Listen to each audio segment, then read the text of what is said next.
They had took Ann's blood and just rubbed it all over them because she was dead at this time. They took all of her blood, rubbed it all over them.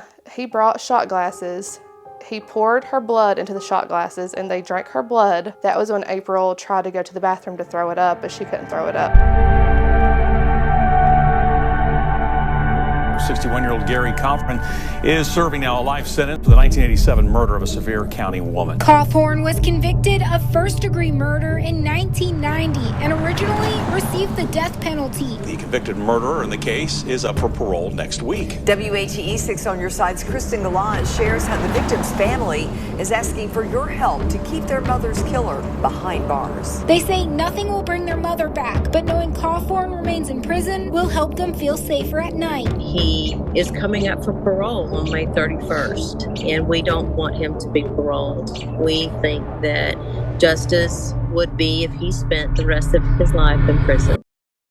It can happen to you. We all slept with our windows open and our door locks, and of course you always think it can't happen to us. You know, it can happen to you. Hey guys, it's Tiffany. Welcome back to my channel. I know I have said so many times before a story that it's a crazy story I've heard, that you just won't believe what I'm going to say, but this story here, it's on that level. It is just mind-blowing, so just sit back. On the afternoon of July 11th, 1987, Christy Scott found the body of her mother, 42-year-old Ann Jones. Her mother's body was partially clothed and she was lying face down in her bed in her home in Pigeon Forge, Tennessee. Ann's legs and arms were tied up and bound with like this sheer type of material and cloth. There was zip ties. She couldn't believe the sight that her mother, the position she was in, just the whole situation that happened. There was a gag tied across her mouth and there was like strips of terry cloth tied up all around her body. Ann had suffered several like blunt trauma type of things to her head. They said that it was consistent with just a hard object just being bashed into her head. She had been knocked unconscious at some point. She had a skull fracture and the cartilage in her nose had even been displaced from the beating. There was whipping marks across her chest, just so many wounds to her body. Her daughter, it was horrendous what she had to see her mom look like, and she had no idea who could have done this to her. Even on the right side of her bottom, there was like 4 marks that were consistent with someone just like gripping her skin and like smacking her. Hey guys, I just want to let y'all know that I've officially launched some merch. You can check out hoodies, crew necks, other items on afterdarknessart.com, and while you're there, check out some other pretty awesome canvas art.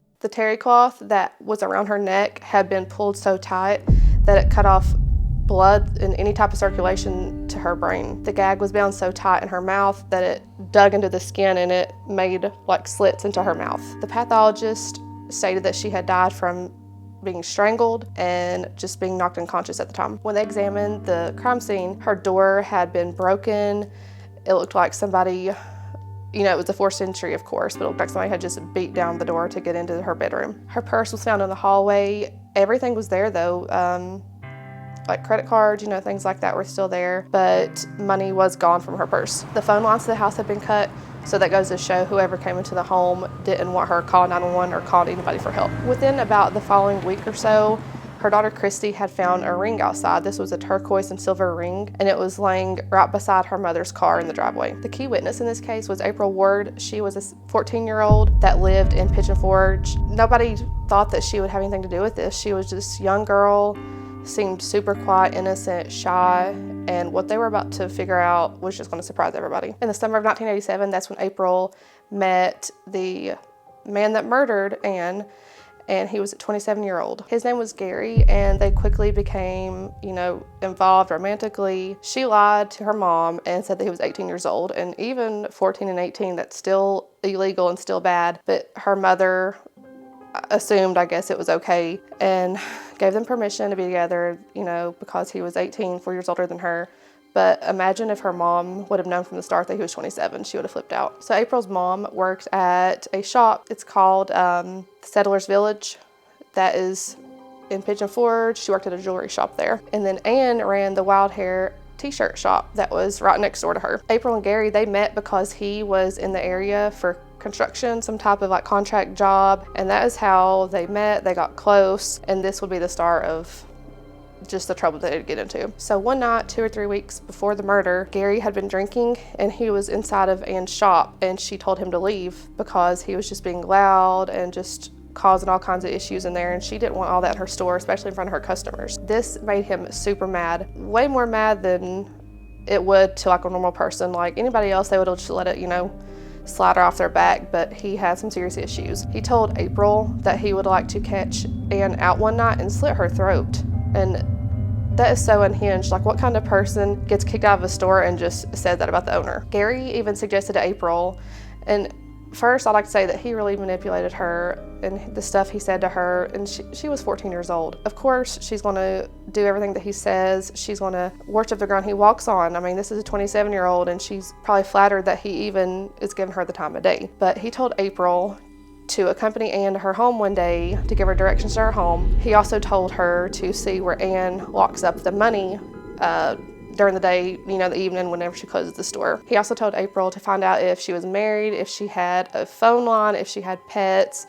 He was trying to find out everything he could before he planned his attack on her. So Ann had told April's mother about Gary's true age, that she probably should make April stay away from him. And this really made April mad too. And I think after that, she was kind of on the same page as Gary and just wanting Ann just totally out of the picture. A week before the murder, April and Gary were talking about what they were going to do. They said they were going to bring towels, so whenever they gut Ann, that it won't be a huge mess. It just gives me chills thinking about how this was so premeditated on this poor woman, and her having no clue, seeing April next door at her mom's shop every day, and it's just super sad to me. On July 10th, around 3 or 4 p.m., Gary goes and picks up April at her house. It was in an older model 442 Oldsmobile Cutlass that he had just purchased. This was an older green and white car. It wouldn't be easily mistaken for somebody else. Like, it was, like a loud looking car. He said later that night that he would return and that they would go to Ann's house to carry out their plans. April testified that her mom had went to sleep and that she had cut up a blue terry cloth, and that was found at the crime scene all over Ann's body, her neck and everything like that. She had cut all that up. She had it prepared to give it to Gary. She had said that she was kind of nervous about what they were about to go do because she was 14.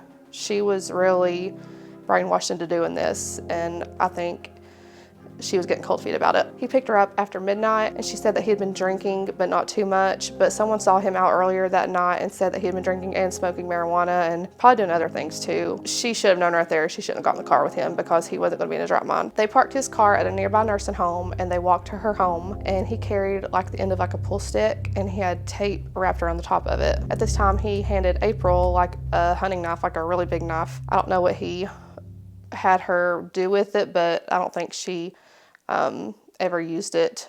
But at this time, he directed her to come to the home because he went first. I guess he was trying to make sure the coast was clear, but he had directed her to come inside with him. As they went down the hall in Ann's home, they heard somebody yell out, "Who is it? Get out of here." And she had her bedroom door locked. This is when Gary beat down the door. He kicked it, beat it in, and that was when they attacked her. April said that Ann was crying and pleading with them not to kill her, not to hurt her, but that was when they both told her that she was going to die. That was their exact words to her. They told her, "You're going to die." April later testified that Gary had hit Ann with the pool stick a few times in the head, like across the back, just beat her pretty bad with it, and that she laid across the bed, and that is when she stopped moaning and making any type of sound. She just became silent. So in court, April was describing the scene. She said that at this time, after Ann stopped making noises, Gary tried to turn her over. He tried to have sexual relations with her. When he wasn't able to, he said that the body had tightened up on him. So that is when he made April have sexual relations with him. This next part it was a lot for me to even read, like through the court documents. It was just a lot. It's bad. Gary and April had stripped down, they were naked. They had took Ann's blood and just rubbed it all over them because she was dead at this time. They took all of her blood, rubbed it all over them. He brought shot glasses. He poured her blood into the shot glasses and they drank her blood. That was when April tried to go to the bathroom to throw it up, but she couldn't throw it up. After that is when he made her have sexual relations with her on the floor. So the way he killed her, he strangled her, he beat her with the pool stick. It was just so gruesome. what had happened to her. You know, the terry cloth that was around her neck, it ended up making her choke. She was getting no type of oxygen, no blood to her brain, and that is what resulted in her death. So even after Gary did all these things, that's when April, I guess, felt the need to cause her to give her little 2 cents into this, and that is when she beat Ann twice in the head with a pool stick. So when April came back from the bathroom, that is when she saw Gary beating Ann with the pool stick even more. Like I said, she was already dead, so he was just doing this for no reason. He was, I guess, just anger, getting kicked out of her store, just made him do this. I don't know. Gary dumped out everything out of her purse, but took the money. He left everything else. He took a large amount of money that she had in her bag, and they left the scene. They were walking out of the home. Gary went back in. He made sure he cut all the phone lines. He didn't want anybody able to call out. But Ann was dead, so I don't know who he expected to call. I don't know. April testified that she and Gary had washed their blood off of their bodies in a river in Pigeon Forge behind the shops. They next drove to Dollywood theme park. You would not expect this thing, you know, something like this to be happening at Dollywood in the parking lot. They met up with Gary's friends. They told him what happened. They threatened April and told her she better not get him in trouble or say what happened or they would kill her. Later that morning, witnesses saw Gary. He still had dried up blood on him. He had scratches on his back, and he told people that he had gotten into a fight at the bar and that a woman beat him across the head with a beer bottle.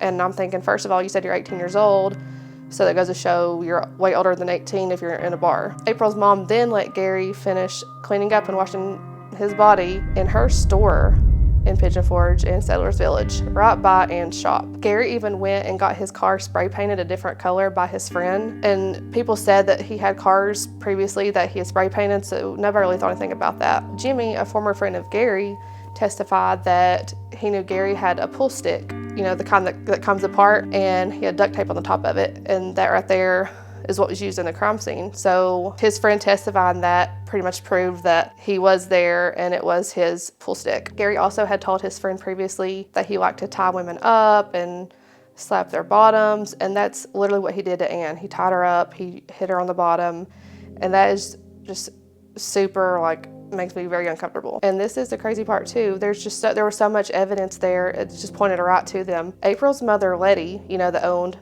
the shop beside Ann, had sold Gary that ring that I told you all about that was found beside of Ann's car. It was turquoise, silver, coral, and it had like a Thunderbird design on it, and she had sold that exact ring to him, and I guess he dropped it at the crime scene. Also, something else that was super weird that was taken from Ann's home was a pink toothbrush.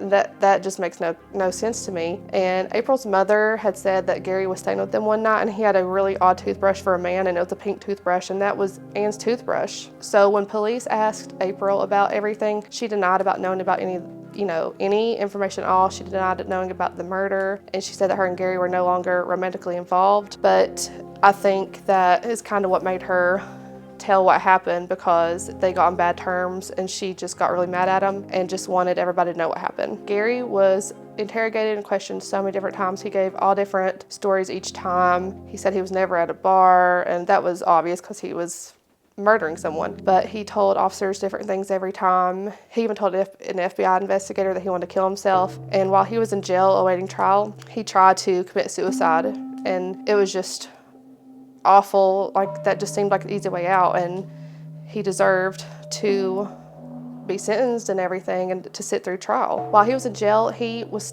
straight up telling on himself to people. He was telling inmates what he did, just everything, and that was when they were contacting like correctional officers and police officers and telling them like, hey, this guy's in jail, pretty much bragging about the murder. Gary had tried telling cops in the last interview that he had woke up the next morning with blood on him and didn't know if he had killed somebody or not. Just a bunch of excuses and acting like he just had blacked out and just didn't know what happened. So the trial was 4 days. Gary was convicted of burglary. He was convicted of first-degree murder. He is now on the sex offender registry, because April was 14 years old. I looked him up, and he just looks like a scary guy, just somebody that you could see doing that type of thing to somebody. Ann's family fights for, him not to be released every time his parole comes around, which is great, and I hope they continue to do that, and he deserves to be in prison for life. He shouldn't even get parole. If you like this video, don't forget to like, comment, subscribe, and don't forget that I have a Patreon and YouTube membership, and at the second level of both of those, you can have your name shout out in my next video. So share this video, comment, let me know what you think about it, the unfortunate situation,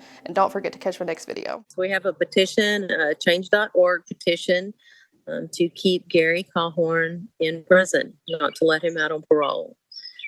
Please, everybody go sign it and share it. We want to keep him in prison. We don't think he should get out.